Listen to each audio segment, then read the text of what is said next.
환영해 주셔서 감사합니다. 특세인데요. 저희 때 그 지속되는 특세가 우리 자녀들 때 이런 특세가 있을까? 제가 가끔 이런 생각을 좀 해봅니다. 성도님들 가정마다 이 특세가 참 특별하거든요. 성령이 새롭게 하시는 그 은혜가 있기를 축복하고요.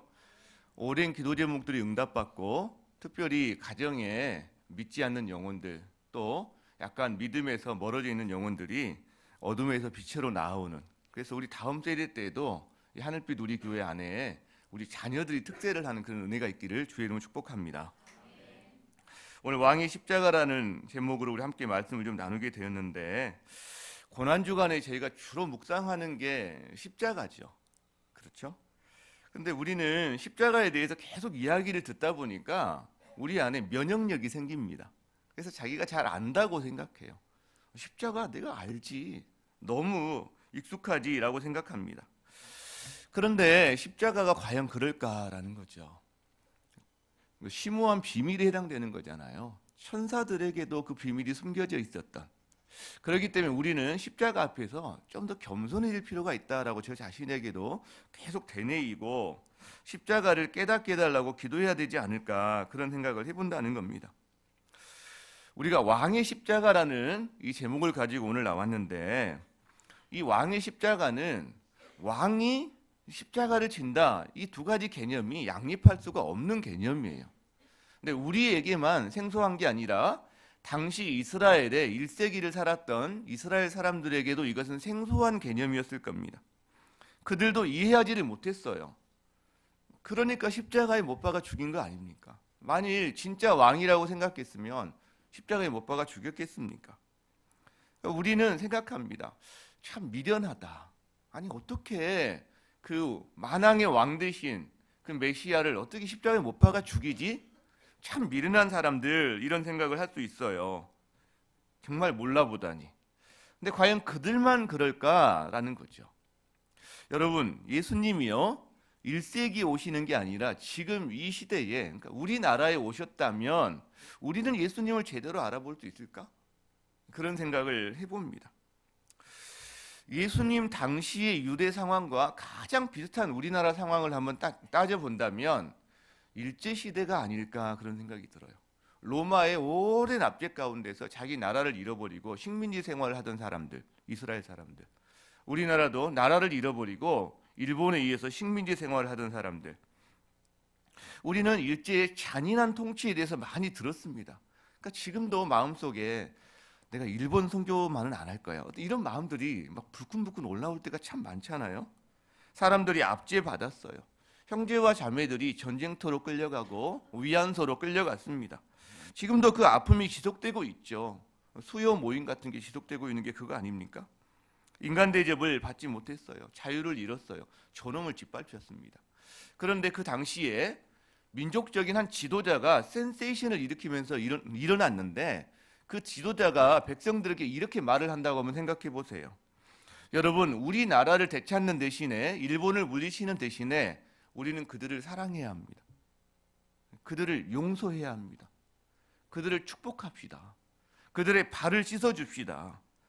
그리고 필요하다면 우리가 기꺼이 죽읍시다.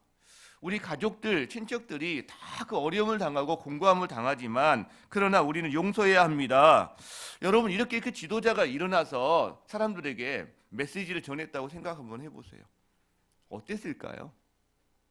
지금처럼 인기조사했으면 어떻게 됐을까요? 아마 바닥을 기었을 거예요. 여러분이라면 지지하겠습니까? 말도 안 되는 소리라고 하겠죠. 그렇죠? 사람들이 불쾌했을 거예요. 아니, 불쾌한 것만 아니라 그 사람에 대해서 아마 분노까지 생겼을 겁니다.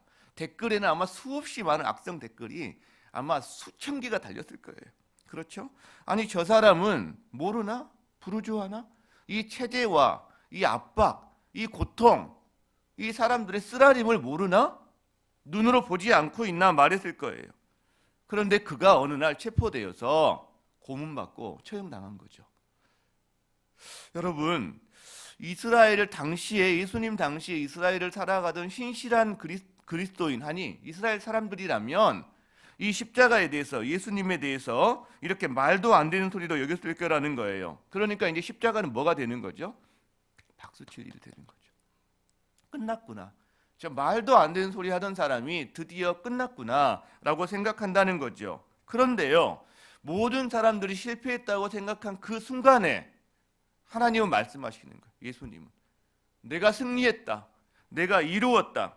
그러니까 주님은 세상의 모든 사람들이 실패라고 생각한 그 순간에 주님은 드디어 완전한 승리를 이루었다고 생각한 그 반전이 일어나는 것이 십자가라는 거예요. 이게 십자가의 신비죠.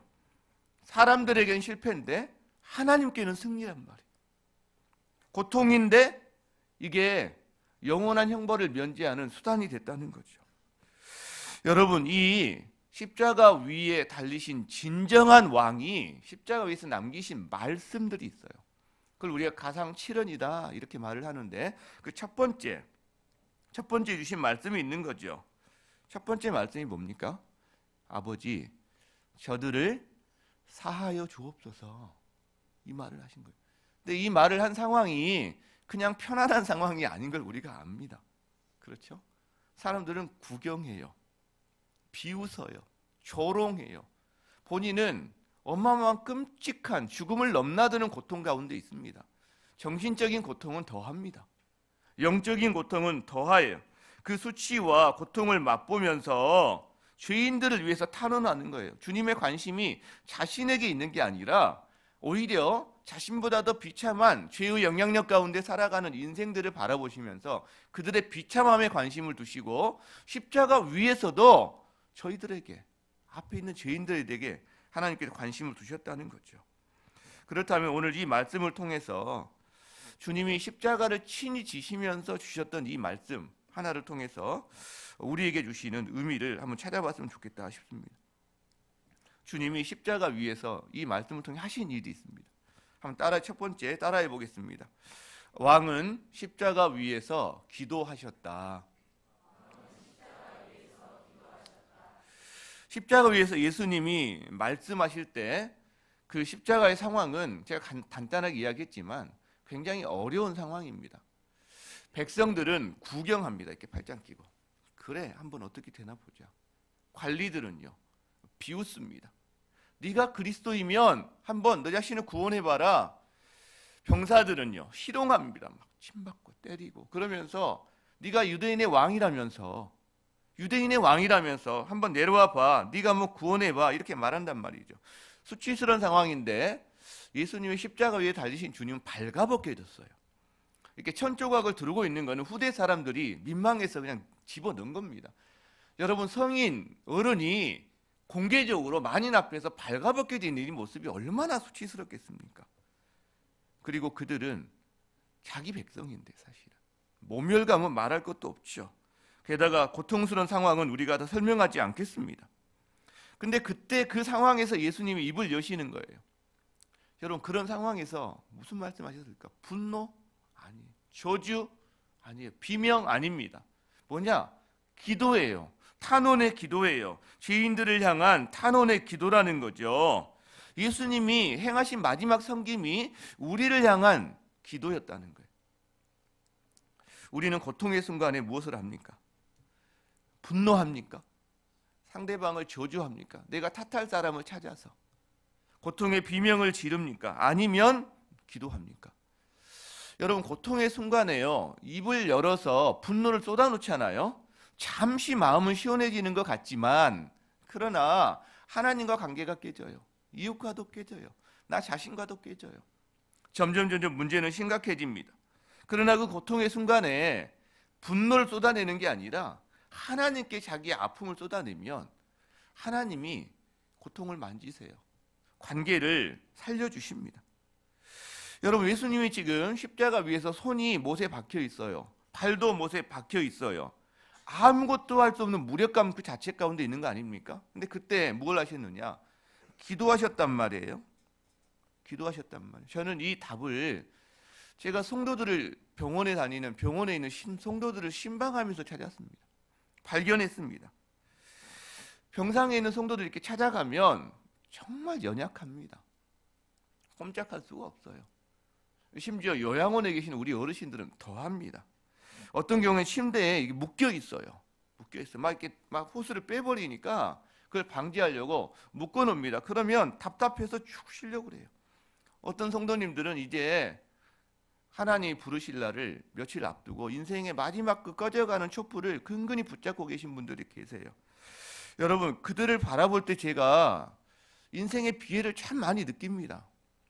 만약 이분들에게, 우리에게 하나님이 안 계시다면 얼마나 인생이 비참한가. 젊은 시절에는 그래도 힘있게 뭔가를 했는데 갈수록 촛불이 꺼져가는 모습을 보면서 하나님이 계신 게 얼마나 다행인지 모르겠다 생각하는데요. 이들이 하는 게 있어요. 호소하는 게 있어요. 무기력을 호소합니다. 그리고 어르신들도 제가 이렇게 신방하다 보면 아프시지 않아도요, 목사님, 제가 이렇게 교회를 섬기고 있는데 아무것도 못해서 교회에 늘 미안한 마음이, 이런 무기력을 굉장히 많이 호소합니다. 실제로 무기력해요. 근데요, 할 수 있는 게 있습니다. 기도예요. 기도입니다. 예수님은 두 손 두 발 다 묶여 있을 때, 꼼짝할 수 없을 때 그때 기도하셨어요. 병상의 성도들도 꼼짝할 수 없습니다. 병상에 있지는 않지만 내 삶이, 내 상황이, 내 고통이 너무나 커서 무기력해져 있는, 꼼짝할 수 없는 그런 성도들이 계세요. 그들이 내가 뭘 할 수 있나? 기도할 수 있습니다. 여러분, 자기가 평소에 젊었을 때 왕성하게 봉사했던 것보다 차라리 지금 무기력하고 늙어서 아파서 기도밖에 할 수 없는데 그 기도를 통해서 주님이 더 많은 일을 하실 수 있다는 거죠. 그렇다면 한 가지 더 질문을 해봅시다. 극한의 고통을 넘나드는 그때에 예수님이 기도하셨는데, 아니 어떻게 기도하실 수가 있지? 그런 생각이 드는 거예요. 어떻게? 우리는 답은 없어요. 그러나 한 가지 아는 건 있습니다. 우연은 아니라는 거죠. 예수님이 극한의 고통 가운데서 기도하셨다는 것은 그분이 일평생 기도로 살아오신 분이다라는 것을 우리에게 보여준다는 겁니다. 여러분, 우리는 생각합니다. 내 인생에 위기가 찾아오고 내 영혼의 어두움이 드리워질 때 나는 그때 하나님께 기도로 나아갈 거야. 그런 사람이 될 거야 라고 우리는 생각합니다. 그러나 그렇지 않을 수도 있어요. 평탄한 시기에 기도로 살아왔던 사람이 아니라면 결코 위기의 순간에 그냥 기도로 저절로 나아가게 되지는 않습니다. 어려워요. 사실요, 극한의 고통을 마주하면 오히려 기도를 잃어버리는 사람들이 의외로 많다는 겁니다. 그런데도 만일 그가 기도의 자리를 나오고 있다면, 여러분, 새벽을 깨워서 눈물바람으로 아버지 부르고 있다면 증명하고 있는 거예요. 무엇을? 그 사람이 평소에 기도의 사람이었다는 것을 증명하고 있는 거죠. 여러분, 그래서 습관적인 기도의 자리가 중요합니다. 신앙 겨울 얼마나 추웠습니까? 저희 교회도 새벽 기도를 하는데 근데도 자리를 빠지지 않는 분들이 계세요. 많지는 않지만 늘 계세요. 어떤 분들은 수요 기도에 나와서 눈물바람하고 돌아갑니다. 그 직장, 바쁜 직장 막 정리해서 돌아오는 게 얼마나 바쁘겠어요. 그런데 그분들이 밥을 먹듯이 그렇게 기도의 자리를 지킨다. 그 말은 언젠가 그의 기도의 습관이 그를 지켜줄 것이다 라는 것을 이야기할 수 있는 근거가 된다는 거죠. 여러분, 저는 예수님처럼 오늘을 기도로 사는 여러분 되시기를 축복합니다. 일평생 기도하는 사람으로 작년보다는 올해보다는 내년에 더 기도하는 사람으로 빚어져가는 여러분 되시기를 주의 이름으로 축복합니다. 그리고 그런 계기가 되는 특세가 되었으면 좋겠어요. 특세 끝나고 그냥 다 끝나버리는 게 아니라 그런 자그마한 불씨가 남아있으면 좋겠다라는 생각을 합니다. 이 주님이 십자가에서 기도하실 때 첫 번째 하셨던 말씀이 뭐냐면 아버지예요. 아버지, 아빠. 처절한 고통 가운데 누구를 부르고 있느냐? 아버지를 불러요.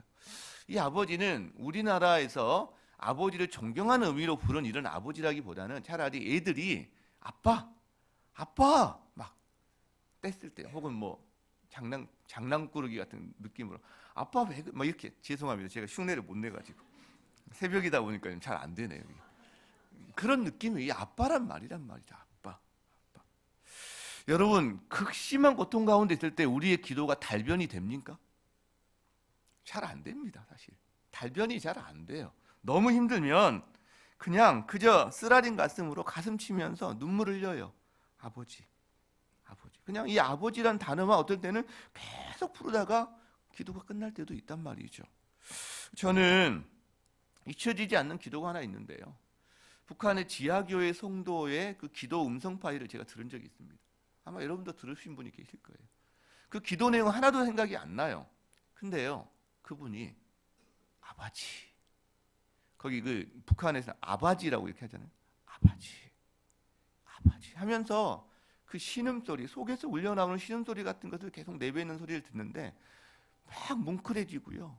제가 정말 마음속이 야, 이분의 기도 하나님께 들으시겠다 이런 마음이 들더라고요.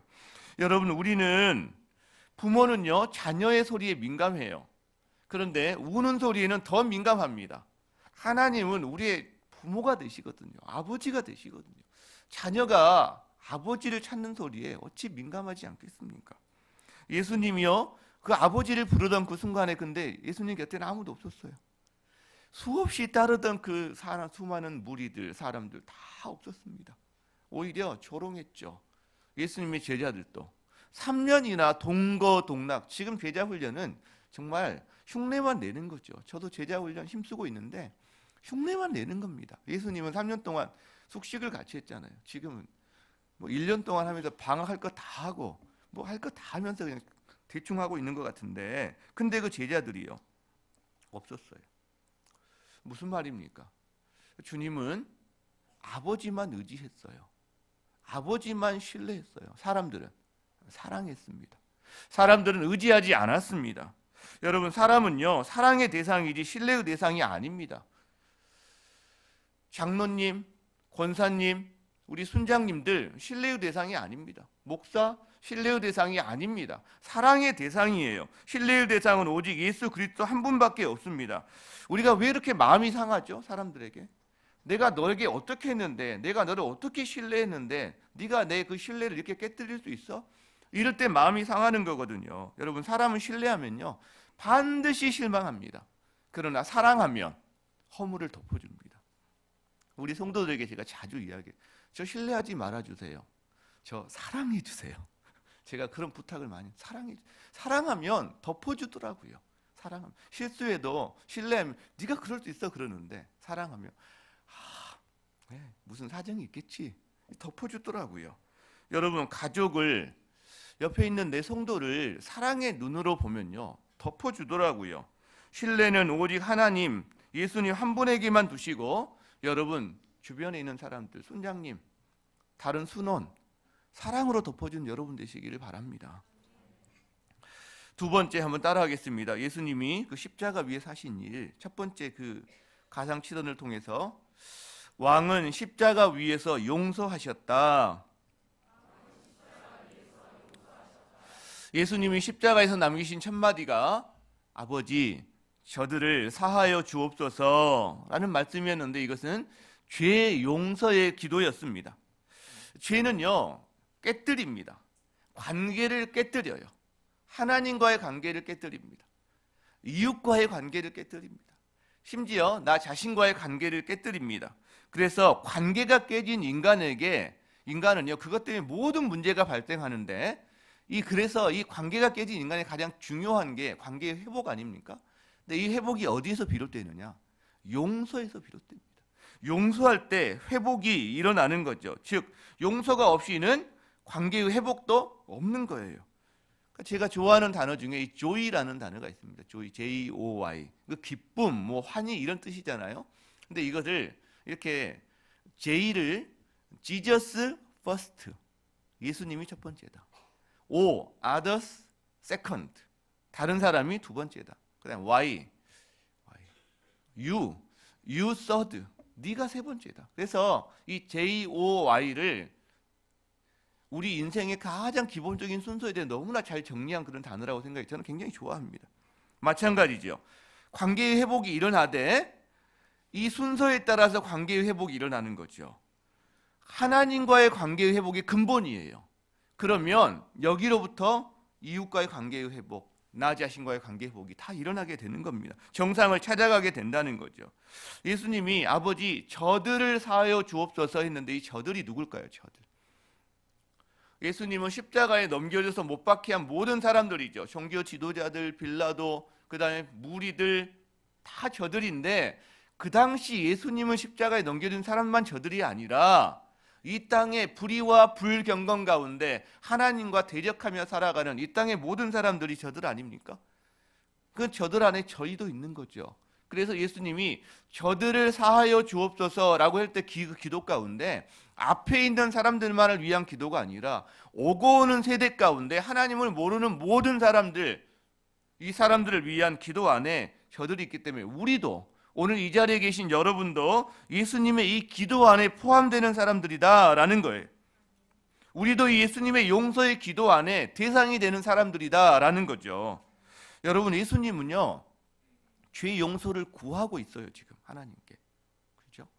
근데 객관적으로 제3자의 입장에서 예수님이 계시고 아버지께 아버지 저들 좀 용서해 주세요. 그게 끝난 게 아니에요.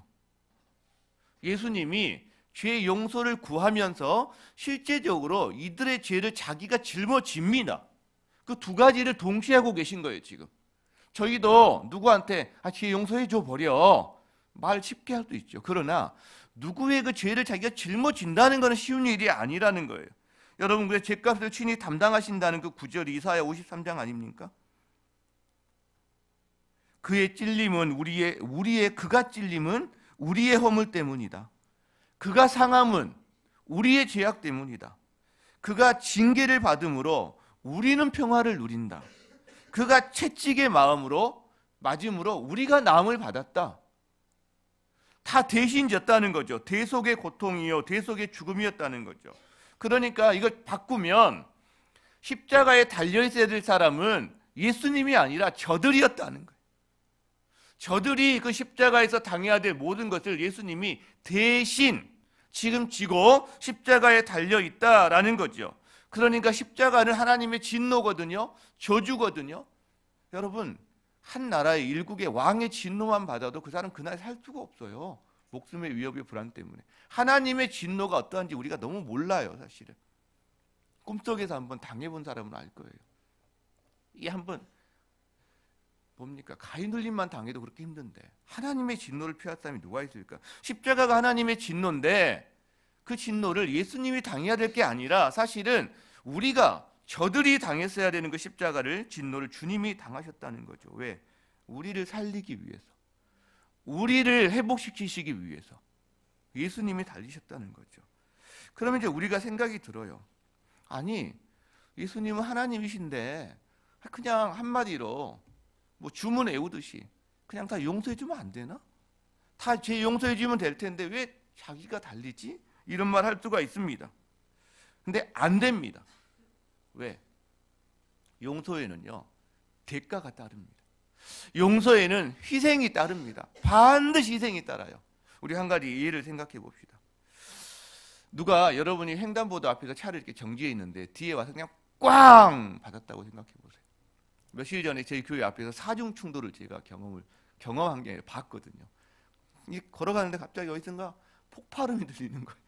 그랬더니 얼마나 세게 받았는지 차 4대가 그냥 같이 계속해서 받고 그냥 그런 상황을 발견했습니다. 여러분, 근데 여러분이 바친 사람이라고 한번 생각해 보세요. 가만히 횡단보도 서 있다가 갑자기 바친 거죠. 그러면 두 가지 방법이 있습니다. 해결 방법은. 첫 번째는 일반적인 절차에 따라서 보험으로 서로 연락처 주고받고 여러분 차를 그 사람이 손해배상해서 여러분 차를 고치고 병원에 가는 방법이죠. 근데 또 하나 방법이 있어요. 뭐냐? 자기가 자기 차를 수리하는 겁니다. 자, 얼른 차문을 내리고 아픈 고개를 부여안고 가서 봤더니 아주머니. 그래서 아주머니에게 이야기하는 거예요. 아주머니 얼마나 놀라셨어요. 제가 그 자리에 서 있어서 미안해요. 제가 없었다면 그냥 지나갈 수 있었을 텐데 죄송해요. 근데 보니까 지금 얘들 밥 해주러 가시는 것 같은데 어서 가세요. 제 차 덜렁덜렁 지금 범퍼 땅에 떨어져 있는데 범퍼는 원래 닫으라고 있는 거거든요. 괜찮아요. 너무 잘하셨어요. 네, 얼른 가세요. 여러분, 이렇게 할 수 있습니다. 그렇죠? 그럼 그 다음에 어떻게 해야 됩니까? 자기가 카센터 가서 자기 돈으로 다 고쳐야 되는 거예요. 근데 돈이 없다. 그러면 덜렁덜렁한 범퍼를 끌고 동탄을 맨날 요란한 소리를 내면서 다니게 되는 거죠. 질리를 끄고 다니고. 왜 그러느냐? 가해자 쪽에서는, 용서받는 쪽에서는 대가가 없어요. 용서받으면. 그러나 용서해준 쪽에서는 반드시 희생이 따릅니다. 누군가는 대가를 치러야 되는데 용서해준 사람이 그 희생을 따르게 된다는 거죠. 여러분, 예수님이 십자가 위에서 용서를 하시는데, 용서의 기도를 하고 용서를 하시는데 여기에는 희생이 수반된다는 거예요. 그 희생이 바로 자신의 죽음이죠. 자신의 죽음으로 희생을 치르셨어요. 이게 쉽습니까? 저희는 너무 당연하게 생각해요. 하나님이시니까, 예수님이시니까. 성도 여러분, 여러분 가운데 생판 모르는 남을 위해서 100만 원이라고 써본 적 있으세요? 자기 재산 절반을 줄 수 있습니까? 재산도 안 되는데 여러분 목숨을 어떻게 줍니까? 정말 쉽지 않다는 거죠. 그래서 그 사랑을 표현할 길이 없다고 말하는 거 아니겠어요? 그렇다면 오늘 아버지 저들을 사하여 주옵소서 라는 주님의 이 기도가 우리의 귀에 들려질 때, 우리가 묵상할 때 어떤 묵상을 좀 했으면 좋을까, 이 생각을 해봅니다. 자, 예수님이 이 기도를 할 때요, 아버지 저들을 사하여 주옵소서, 이 기도를 할 때 이걸 가장 가까이서 들었던 사람이 누구일까요? 제가 저희 교회에서는 항상 500원 내기를 많이 합니다. 이렇게 맞추면 500원 주겠다고. 여러분 누구일까요? 예? 좀 크게 말씀하시지, 안 들려가지고 500원 줄 수가 없네요. 500원 벌었습니다. 바로 옆에 달렸던 두 행악자란 말이에요. 바로 옆에 달렸던 두 행악자가 가장 가까이에서 이 예수님의 기도를 들어요. 여러분, 근데 이 예수님의 기도가 그의 영혼을 울립니다. 집에서 그렇게 신앙으로 이 아이를 기르고자 했는데 사춘기가 지나면서 세상의 문화에 접하면서 아이들이 교회를 떠나기도 하고 하나님께 멀어지기도 한단 말이에요. 그런데 이 아이들이 언제 돌아옵니까? 어느 날 우연히 화장실 가려고 자기 방문을 나섰다가 문틈에서 들려오는, 엄마 아빠 방에서 문틈으로 들려나오는 그 신음소리, 거기에 실려있는 자신의 이름, 그 신음과 기도 소리를 듣고 이 아이들 마음속에 감동이 일어나고 다시 한번 자신을 돌아보면서 하나님께 돌아오는 역사가 있지 않습니까? 이 강도가 느낀 게 그거죠. 저분이 가만히 보니까 우리와 달라. 그런데 저분이 저들을 위해서 기도하는데 거기에는 나도 포함되어 있어. 자신을 위한 기도가 아니거든요. 죄가 없는 것뿐이거든요. 영의 눈이 열리기 시작하는 거죠. 보이기 시작하는 거죠. 예수님의 아름다움이 보이기 시작하는 거죠. 저분이 저들을 위해서 기도했는데, 이스라엘을 위해서 저 사람들이 기도했는데 나도 포함되겠구나. 내가 저분에게 내 인생에 내 길을 맡긴다면 나도 그 죄사함을 받을 수 있지 않을까. 여러분, 이 감동이 그의 영혼에 물밀듯이 밀려온 것 아니겠습니까? 복음이 깨달아진 거죠. 그때 예수님께 맡기는 거예요, 자신을. 주님이 그래서 그에게 허락하는 겁니다. 네가 오늘 나와 함께 낙원에 있으리라. 자신의 모든 죄가 용서받는 그 은혜를 경험하게 되는 거죠. 저는 여러분, 이 행악자에게 울림이 되었던 주님의 이 기도가 오늘 이 아침에 저와 여러분에게도 울림이 되기를 바랍니다. 그 행악자 역시 나름 인생의 의미를 찾아서, 행복을 찾아서, 소망을 찾아서 쉼없이 고생했던 사람일 거예요. 근데 어떻게 하다 보니까 지금 그 최후가 십자가까지 와 있는 사람이란 말이죠. 비참한 인생이죠. 여러분, 이 땅의 수많은 영혼들이 이 사람을 대표하지 않습니까? 정말 고생하고 그렇게 행복을 찾아 헤매이지만 결국은 멸망의 길로 가는 그 사람들이 대부분인데, 그 사람들을 대표하는 사람이 이 사람 아니냐고요. 여러분, 고통 가운데 있어요. 근데 소망이 없어요. 그런데 그때 인생의 헛된 길을 찾아 헤매다가 예수님의 이 음성이 들리면 비로소 그 영혼이 살아나는 거죠. 왜? 예수님의 음성이 들리면 살아납니다. 우리도 마찬가지예요. 깊은 죄책감 가운데 살아가다가, 정죄감 가운데 살아가다가, 마음의 눌림과 우울감 가운데 살아간다 할지라도 예수님의 음성이 들려지기 시작하면 그 영혼이 살아나는 거예요. 어둠의 안개가 걷혀요. 아, 내가 예수님께 받아들여졌구나. 내가 하나님께 용서받은, 수용된 사람이구나. 이게 우리 마음을 지배하고 그때 천국을 더 경험하게 된다는 거죠. 여러분, 그 울림을 위해서 우리가 멈춰야 되는 줄 믿습니다. 이 행악자는요, 멈췄어요. 자기가 멈춘 건 아니었죠. 강제로 멈춤을 당했고 볼 수밖에 없었죠, 예수님을. 여러분을 십자가에 못 박아 드릴까요? 안 되죠. 근데 우리는 너무 분주하거든요. 이 고난주간 특세가 다른 어떤 은혜를 받아가고 뭔가 요란한 시간이기 전에 한번 멈췄으면 좋겠어요.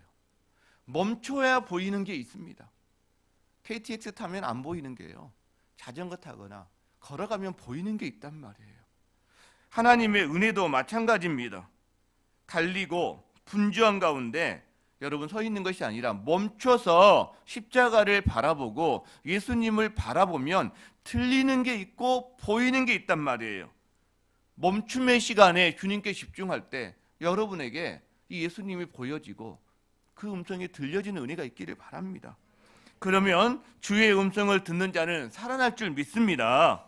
여러분, 우리가 예수님의 용서를 경험한 사람요, 멈춰서 예수님을 바라보기 시작한 사람은 예수님의 이 죄 용서의 기도 가운데 자기가 포함되어 있다는 것을 경험하게 되고, 그러면 그 다음에 자기 안에 죄책감과 정죄감의 안개가 걷혀지게 되고 천국을 맛보기 시작하면서 자기 안에도 다른 사람을 향해서 죄 용서할 수 있는 힘이 생깁니다. 용서받은 사람이 용서하는 사람이 됩니다. 사랑받은 사람이 사랑하는 사람이 됩니다. 자기 주머니에 500원짜리 하나가 있어야 길 가던 사람 긍휼한 마음이 있을 때 손에 쥐어질 수 있는 거죠. 그렇기 때문에요, 하나님께 용서받은 사람이 이웃을 용서할 수 있어요. 자기 자신을 용서할 수 있어요. 가족 관계 가운데 뿌리 깊은 그 엄청난 관계 가운데 용서할 수 있다는 겁니다. 여러분, 세상 사람들이 우리가 하나님의 사람인 것을 어떻게 알 수 있습니까? 우리가 우리에게 죄 지은 자를 용서할 때 그들은 이 사람이 하나님 앞에 있는 사람이구나 라는 것을 알 수 있고 보여주게 된다는 거죠. 그렇다면 오늘 성도 여러분과 제가 오늘 우리가 용서해야 될 사람이 누구입니까? 이 시간 성령께서 우리 마음에 부담을 주시는 사람이 누가 있습니까? 보통 용서할 사람은 가까이 있어요. 가까이. 멀리 있지 않습니다. 멀리 어디 아프리카 어떤 사람은 우리가 용서하기 쉬워요. 가까이 있는 사람이죠. 근데 우리는요, 잘 용서하지 못합니다. 미움을 풀지를 못해요. 온통함을 풀지를 못합니다. 제가 욕을 먹었다, 그 다음에 제가 오해를 받았다, 제가 어떤 사람부터 모멸감이나 수치를 당했다, 절대 못 풉니다. 감히 나에게 네가 감히 내가 7배로 갚아주리라. 아니야. 77배로 갚아야지. 이게 우리의 마음 아닙니까? 여러분, 왜 그럴까요? 왜 우리가 그렇게 견디지 못하냐고요. 왜? 여러분, 우리가 예수님 때문에 욕 좀 먹으면 안 되나요? 그러니까 내가 잘못해서 욕 먹는 거 말고 예수님 때문에 우리가 오해 좀 받으면 안 되나요? 수치를 좀 당하면 안 됩니까? 뭐가 그렇게 억울할까요? 뭐가 그렇게 자기가 의롭다고 조금만 자기를 누가 건드리면 그렇게 막 너무 분노 가운데 부들부들 떨까요? 저희 자존심, 저희 중심성, 이게 너무 강한 건 아닙니까? 예수님이 욕먹을 때는요, 눈 하나 깜짝 안 합니다. 근데 내가 욕먹을 때는 떠는 거죠. 난리를 치는 거죠. 예전에 있었던 말 중에 지방 사투리인데 무엇이 중헌디라는 말이 있더라고요. 무엇이 중헌디. 저희가 그걸 너무 진짜 중요한 게 뭔지를 잊어버리고 살 때가 많다는 생각을 합니다. 예수님은 나를 위해서 욕을 받으셨어요. 수치를 받으셨어요. 오해를 받으셨어요. 나를 위해서. 근데 그분은 만왕의 왕이세요. 하나님이세요. 근데도 그걸 담당하셨거든요. 근데 우리는 예수님을 위해서 뭐 조금도 당하려고 하지 않습니다. 내 상처에만 관심이 있어요. 너무 억울해해요. 그래서 예수님을 위해서 뭔가 선한 일을 시작했다가도 그게 잠시 오해만 되면 다 포기해 버리려고 합니다. 여러분, 주님의 십자가를 바라봤으면 좋겠어요. 나를 바라볼 때, 나에게 집중할 때는 상처가 드러나고 포기하고 싶고 오해가 안 풀립니다. 억울함이, 원통함이 더 커져요. 그러나 예수님을 바라보고 주의 음성이 들리고 저들의 죄를 사하여 주옵소서라는 음성 가운데 내 영혼에 울림이 생기면 나에게도 그 마음이 생긴다는 거죠. 상대의 허물에 집중하지 않았으면 좋겠어요. 나 자신에 집중하지 않았으면 좋겠어요. 예수님께 집중했으면 좋겠어요. 여러분, 상대방 보고 자기 보면 예수님의 음성이 잘 안 들립니다. 실은 귀를 어디다 기울이고 있는데, 이 시간에 우리 십자가 밑에 서서 우리가 이렇게 기도했으면 좋겠어요. 주님, 주님께서 저들의 죄를 사하여 주옵소서, 이 음성이 저의 영혼에 울림이 되었습니다. 그렇기 때문에 이제 저에게 죄 지은 자, 우리가 우리에게 죄 지은 자를 사한 것 같이 저도 주님의 십자가 밑에서 저에게 죄 지은 자를 사해 주기를, 용서하기를 원합니다. 저의 힘으로 안 되니 도와주십시오. 이런 기도가 저와 여러분의 기도가 되기를 바랍니다. 말씀을 마무리하고자 합니다. 미국의 마르틴 루터 킹 목사님 있잖아요. 인종차별에 항의해서 이분이 운동하셨던 분인데, 이분이 그 운동을 하다가 감옥에 가 있었습니다. 거기서 이제 썼던 설교를 가지고 나와서 설교를 한 내용 가운데 울림 있는 설교가 하나가 있어요. 제가 그 부분을 좀 읽어드리겠습니다. 우리를 투옥해도 그대를 사랑하리라. 우리 집에 폭탄을 던지고 우리 아이들을 위협해도 그대를 사랑하리라. 한밤중에 우리 마을을 습격하여 우리를 때리고 반쯤 죽여 놓아도 그대를 사랑하리라. 그러나 우리의 대장은 예수시요 우리의 깃발은 하나님이시니 결국 어느 날인가 사랑이 승리할 것이다. 우리의 승리는 우리 흑인만의 승리가 아니라 전 세계에서 차별받고 사는 모든 민중의 승리이므로 우리 모두는 이중의 승리를 거두리라 라는 거죠. 여러분, 우리도 그리스도의 십자가의 사랑으로 우리가 용서하게 해달라고 기도하자고 그랬는데 이거는 쉽지 않거든요. 정말 어렵거든. 왜? 우리의 본성이 그걸 못하게 한단 말이에요. 근데 이 용서가 정말 어려운데 역사에서 믿음의 선배들이 이 일을 했을 때 어떤 일이 일어났는지를 우리가 이 마르틴 루터 킹 목사님의 이 일을 통해서 안단 말이에요. 얼마나 증오가 많았겠습니까? 흑인이라면 차별하고 때리고 인권을 존중하지 않는 그 반대 운동도 있었어요. 말콤 엑스라는 사람이 그럴 수 없다. 이에는 이, 눈에는 눈이지 어떻게 그렇게 무저항주의로 사랑으로 되느냐. 근데 결국 이루어진 것은 이 사랑으로 됐단 말이에요. 여러분, 저와 여러분은요 소시민입니다. 소시민. 이 가운데 대통령 없잖아요 지금. 뭔가 그렇죠? 미약한 자들이에요. 평범한 사람들입니다. 그런데요, 저와 여러분은 그렇게 미약한 평범한 사람들이지만 그러나 우리는 위대한 사람이 될 수 있어요. 자기에게 죄 지은 자를 용서하는 사람이 어떤 회사 하나를 세운 사람보다, 한 나라를 경영하는 사람보다 더 위대한 사람인 거죠. 하나님께서는 그렇게 봐주시는 거죠. 여러분, 우리도 위대한 사람이 될 수 있습니다. 죄 용서함을 통해서. 저는 오늘 이 말씀을 묵상할 때 1만 달란트와 100데나리온 비유가 생각이 나요. 굳이 설명하지 않아도 알 거예요. 우리가 탕감받은 게 어떠한 건지. 1만 달란트란 말이에요. 가령 수백억 수천억이란 말이에요. 느낌도 없죠. 돈이 하도 커서. 근데 불과 수십만 원 수백만 원 빚진 사람한테 멱살을 잡고 흔드는 모습이 혹시 우리의 모습이 아닐까. 왜 그럴까요? 잊어버리는 거죠. 내가 탕감받은 것은 받을 것만 생각하는 거죠. 그래서 죄 사함의 은혜가 큰 사람은, 그 기억하는 사람은 작은 거는 할 수 있거든요. 근데 받은 건 잊어버리는 거죠. 여러분, 우리가 한번 이 시간에 다시 한번 마지막으로 묵상하고 기도했으면 좋겠어요. 예수님이 기도할 때 마지막에 이렇게 기도하십니다. 사하여 주옵소서라고 한 다음에 뭐라고 기도하시냐면 자기들이 하는 것을 알지 못함이니이다 이렇게 기도하세요. 우리가 속썩이는 자녀들 그리고 정말 오랫동안 문제가 풀리지 않는 가족들, 아무리 기도해도 돌아오지 않는 가족들, 그 다음에 내가 도저히 봐줄 수 없는 그 연약함을 용납하려고 하지만 도저히 이해할 수 없고 봐줄 수 없는 연약한 우리 지체들, 순원들, 성도들 있잖아요. 여러분, 근데 그들을 어떻게 우리가 용서할 수 있죠? 자기들이 하는 것을 알지 못함이니이다. 여러분, 이 기도의 비밀이 있다고 생각합니다. 그러면서 주님, 제가 저들의 연약함을 떠안겠습니다. 저들의 죄악을 품고 기도하겠습니다. 기도의 자리에서 제가 십자가를 져보겠습니다. 저는 그때 살아나는 생명의 역사가 있다고 생각합니다. 자녀들의 죄악을, 무지함을, 미련함이 있거든요. 우리 지체들 가운데 연약함이 있거든요. 미련함이 있거든요.